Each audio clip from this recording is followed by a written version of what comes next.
Depois de a gente ouvir um pouquinho do que o Felipe apresentou, do problema que o Nicolas trouxe aqui do mercado financeiro, a gente não pode deixar de falar, né, da tecnologia certa. Por que isso? Porque, basicamente, tudo que nós construímos hoje em dia está baseado em nuvem, cloud, né? Então, a gente tem alguns players grandes do mercado, aí, como a AWS, Google e tudo mais, e esse conceito de serverless ele nasceu com as tecnologias de nuvem. Quando a gente fala desse conceito de serverless, a primeira coisa que as pessoas falam ou pensam diretamente que seriam, de fato, a computação sem servidores, né? De fato, isso não acontece. Sempre vai existir um servidor ali, mas ele fica numa camada mais abstrata ali para o desenvolvedor, para quem está construindo as aplicações. Então, quando a gente entra nesse mundo aí, de fato, entender o que é o serverless, ele nasceu, né, como eu falei, na nuvem e para execução de aplicações ali, de serviços, né, que a gente precisa sem gerenciamento de servidores. Então, quando a gente começa a falar das características desse tipo de tecnologia, a gente começa a perceber algumas vantagens, né? Então, a primeira delas, a gente tem um aumento de produtividade muito alto, porque hoje é simples você subir um serviço, uma arquitetura serverless. Você não precisa, né, exatamente porque você não tem que fazer a gestão dos recursos e do hardware que vai ser aplicado ali naquela execução. As pipelines, né, assim como o Felipe estava comentando, dessa cultura toda de DevOps, né, ela é o tipo de tecnologia que já nasce dentro desse conceito, dessa cultura, de tudo ser muito simples e automatizado, e que você consegue criar peças muito rápidas, assim, com esteiras dentro da nuvem. A redução de custo, né, porque o modelo de pagamento desse tipo de serviço nas clouds é por demanda, ou seja, você paga somente o tempo de processamento da sua aplicação, e a escala desses serviços eles são praticamente automáticos, né, e ficam limitados à capacidade da nuvem. Ei, tá curtindo esses clipes? Não esquece de curtir e compartilhar esse conteúdo, beleza? Obrigada. Fica lá um exemplo da AWS, a responsabilidade ficaria praticamente toda.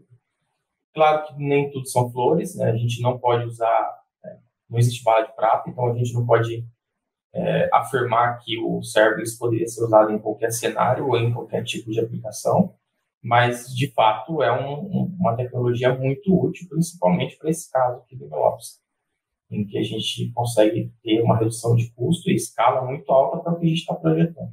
E, quando a gente fala de MLOps e serverless, quais seriam os casos mais comuns, né, de você ver a aplicação de uma tecnologia serverless dentro do mundo de MLOps? Bom, o primeiro ponto que a gente pode olhar essa arquitetura de inferência seria a distribuição de um modelo. Então, imagina que a gente tem todo o trabalho de estudo do dado, né, da exploração daquele dado, do estudo do algoritmo que vai ser utilizado, o treinamento do modelo, a validação daquele modelo, todos aqueles ciclos que o Felipe explicou ali nos slides anteriores. E aí eu chego no ponto que eu preciso distribuir esse modelo. E nesse ponto, nessa arquitetura de exemplo, eu estou usando totalmente tecnologia server. Por exemplo, nesse caso, a gente está falando do mundo da AWS, né? Então a gente tem um API Gateway ali que faz a comunicação entre a requisição do cliente ou do usuário e o processamento ali que está numa Lambda. A Lambda na AWS é uma function, né? É um código onde ele sobe em cima de um container, de um conceito ali de Docker, né? De uma imagem. Ele é executado e aí o container logo em seguida ele é desligado. E a AWS ela faz a cobrança em cima do tempo que aquele container ficou em processamento. Então, nesse caso, desse exemplo, o cliente ele faz uma requisição, o API Gateway é um serviço também que é totalmente serverless, né, em que ele aponta para qualquer outro tipo de peça que faz a computação na AWS. Essa lambda ela é iniciada, claro que esse container já foi preparado antes, né, o deploy foi realizado dele usando uma pipeline, por exemplo, né, para fazer o deploy, empacotamento do modelo e tudo mais.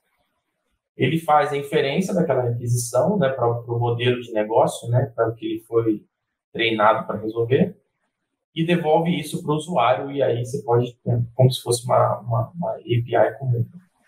Então, nesse caso, eu não tenho nenhum tipo de servidor, nenhum tipo de hardware que eu preciso gerenciar.